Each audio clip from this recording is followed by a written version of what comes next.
कक्षा 12 है। पहला पाठ पुष्टि पादपों में लैंगिक जन्म पढ़ाऊंगा, जिसे अंग्रेजी में sexual reproduction in flowering plant कहते हैं। बच्चों, कक्षा 12 में जो पहला पाठ है वो तो है जीव में जन्म, लेकिन वो चैप्टर से कट गया है, इसलिए आपको हम पहला पाठ के रूप में पुष्टि पादपों में लैंगिक जन्म पढ़ाएंगे।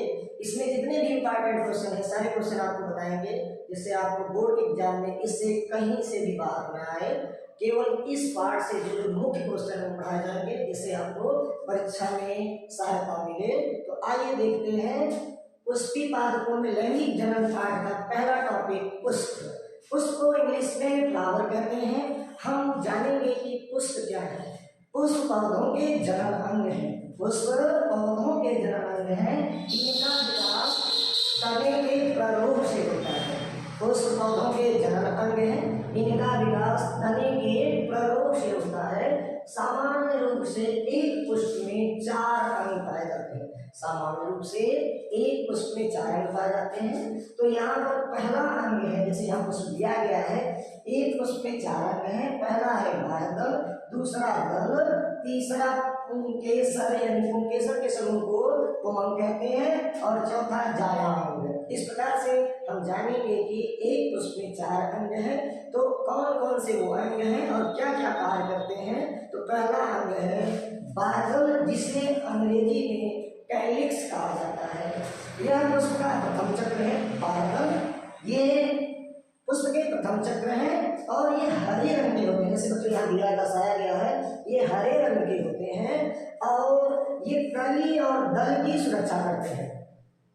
बाह्यदल पुष्प के प्रथम चक्र है, ये हरे रंग के होते हैं, कली और दल की रक्षा करने का काम करते हैं।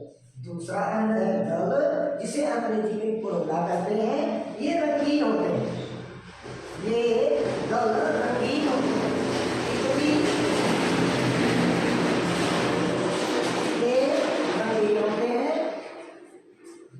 बच्चों ये रंगीन होते हैं। ये तितली और भौरों को अर्थात कीटों को अपनी ओर आकर्षित करके परागण की क्रिया में सहयोग करते हैं।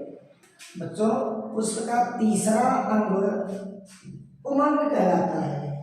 इसे अंग्रेजी में एंड्रोसियम कहते हैं। यह पुष्प का तीसरा चक्र है। पुंकेसर के समूह को पुमंग कहा जाता है, यानी कई पुंकेसर जब मिलते हैं तो पुमंग का निर्माण होता है। एक पुमंग का निर्माण कई पुंकेसरों से होता है, यानी एक पुष्प में कई पुंकेसर पाए जाते हैं। इन्हीं पुंकेसरों से पुमंग का निर्माण होता है। तो बच्चों, एक पुंकेसर के बारे में हम जानते हैं। एक पुंकेसर का निर्माण 3 अंगों के मिलने से होता है। सबसे ऊपरी भाग थोड़ा फूला हुआ होता है, इसे परागकोश कहते हैं। ये महत्वपूर्ण पुंकेसर का पार्ट है, परागकोश। परागकोश जहाँ पर पुतंग से जुड़ा होता है उसे योजी कहते हैं। योजी के नीचे डंठल जैसी संरचना पुतंग कहलाती है। इस प्रकार से परागकोश, योजी और पुतंग मिलकर पुंकेसर का निर्माण करते हैं, और पुंकेसर पुमंग का निर्माण करता है। और यह पुष्प का नर भाग है।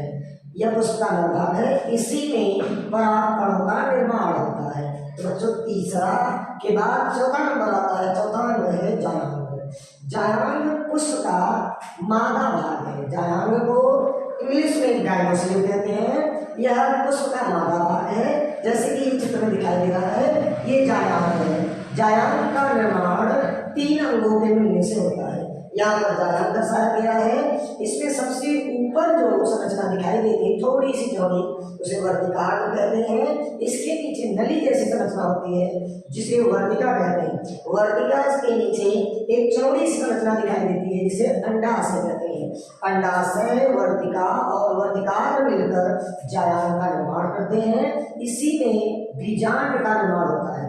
बच्चों, जायांग की इकाई स्त्री केसर या अंडक होती है। इसी अंडाशय में बीजांड का निर्माण होता है।